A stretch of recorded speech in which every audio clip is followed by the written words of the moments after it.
La censura normale, cinematografica, quindi non più quella della Rai, mi chiede di tagliare un pezzetto del rogo di Giordano Bruno. Perché? Ma quell'urlo disturba.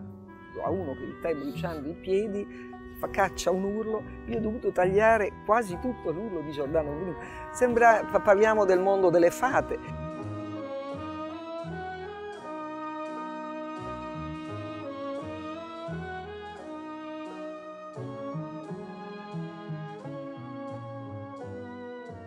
Il cinema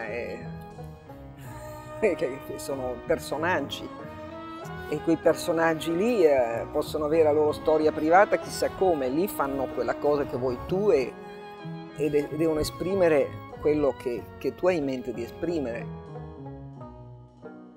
Liliana Cavani, who's one of my favorite directors in the world.